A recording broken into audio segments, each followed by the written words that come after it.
ប្រវត្តិសង្ខេបនៃត្រាក់ទ័រ Ford ការចាប់ផ្ដើមដំបូងទសវត្សរ៍ឆ្នាំ1900ទៅឆ្នាំ1910 លោក Henry Ford បានធំធាត់ឡើងនៅក្នុងកសិដ្ឋានមួយនៅរដ្ឋ Michigan ហើយទោះបីជាលោកមិនចូលចិត្តការងារកសិកម្មក៏ដោយលោកចង់ជួយសម្រាលការងារដ៏ធ្ងន់ធ្ងរនេះលោកបានចាប់ផ្ដើមបង្កើតត្រាក់ទ័រសាកល្បងដោយប្រើគ្រឿងបន្លាស់រថយន្តលោកបានបង្កើតក្រុមហ៊ុន Ford Motor Company ក្នុងឆ្នាំ1903ហើយនៅឆ្នាំ1907លោកបានបង្កើតម៉ូដែលដើមមួយឈ្មោះថា Automobile Pro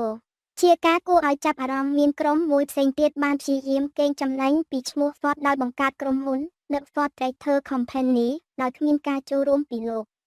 ដែលនេះជាមូលហេតុដែលត្រាក់ទ័រផ្ទាល់របស់លោក Ford ត្រូវដាក់ឈ្មោះម៉ាកថា Fordson វិញសម័យកាល Fordson ចាប់ពីឆ្នាំ1917ត្រាក់ទ័រ Model Fordson Model F បានដាក់លក់នៅឆ្នាំ1917ដែលផលិតដោយក្រុមហ៊ុន Henry Fordson Inc. ទោះបីជាវាមិនមែនជាការរចនាបែបបដិវត្តន៍ក៏ដោយក៏វាមានទំហំតូចទម្ងន់ស្រាលនិងមានតម្លៃសមរម្យដែលអនុញ្ញាតឲ្យកសិករទូទៅអាចមានលទ្ធភាពទិញត្រាក់ទ័រប្រើប្រាស់ជាលើកដំបូងវាទទួលបានជោគជ័យយ៉ាងខ្លាំងដោយផលិតបានប្រហែល 35,000 គ្រឿងនៅក្នុងឆ្នាំ1918តែមួយគត់ស៊េរី N និងប្រព័ន្ធភ្ជាប់ឧបករណ៍3ចំណុចដែលផ្លាស់ប្តូរវិស័យកសិកម្មឆ្នាំ1939ទៅឆ្នាំ1952នៅឆ្នាំ1939 Ford បានចេញលក់ម៉ូដែល 9N ដែលជាត្រាក់ទ័រដំបូងគេដែលផលិតនៅអាមេរិកដោយប្រើប្រព័ន្ធភ្ជាប់ឧបករណ៍3ចំណុច 3.H របស់ Harry Ferguson ដែលជាការរចនាដ៏ល្អឥតខ្ចោះដែលនៅតែប្រើប្រាស់ជាស្តង់ដារនៅលើត្រាក់ទ័រភាគច្រើនរហូតដល់សព្វថ្ងៃស៊េរីនេះបន្តមានដូចជា 2N ឆ្នាំ1942ជាម៉ូដែលសម្រាប់សម័យសង្គ្រាមដែលប្រើសម្ភារជំនួសដោយសារការខ្វះខាត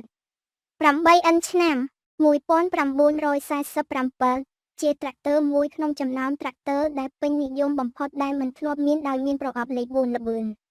ប្រព័ន្ធហ្វ្រាំងល្អជាងមុននិងកម្លាំងខ្លាំងជាងមុនសម័យ Golden Jubilee និងក្រោយៗមកឆ្នាំ1952ទៅឆ្នាំ1954ម៉ូដែល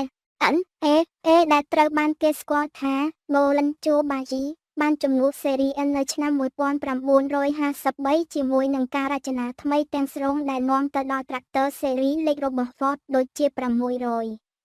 3000 4600 7610ជាដើមដែលទទួលបានប្រជាប្រិយភាពយ៉ាងខ្លាំងនៅពាក់កណ្ដាលដល់ចុងសតវត្សទី20ការរួមបញ្ចូលគ្នាជាមួយ New Holland ក្រុមហ៊ុន New Holland Machine Company បង្កើតឡើងនៅឆ្នាំ1895